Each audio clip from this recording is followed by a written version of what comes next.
Okay, so I'm gonna do an experiment. I'm trying out Color Wow's Speed Dry Blow Dry Spray, and I'm gonna put a face mask on and see if I can get my hair done before it dries. So pretty much this reduces blow drying time, which is good because that means there's less heat on your hair when you're blow drying. And it also keeps moisture inside of your hair cuticle and is a high gloss protective clear coat. So all good things. I'm gonna put the face mask on and then start blow drying. So I just put my face mask on.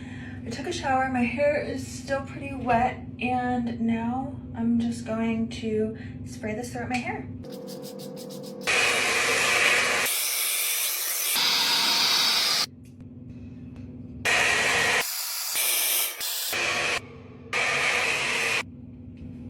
And time, guys, I swear that was the fastest blowout I've ever done. I timed it. It literally took 14 minutes and 37 seconds. My face mask is still completely wet. My God, are you serious? Thank you so much, Color Wow. This is a huge time saver. I can't believe how fast that blowout was. All right, so this is the final blowout. So fast, so easy.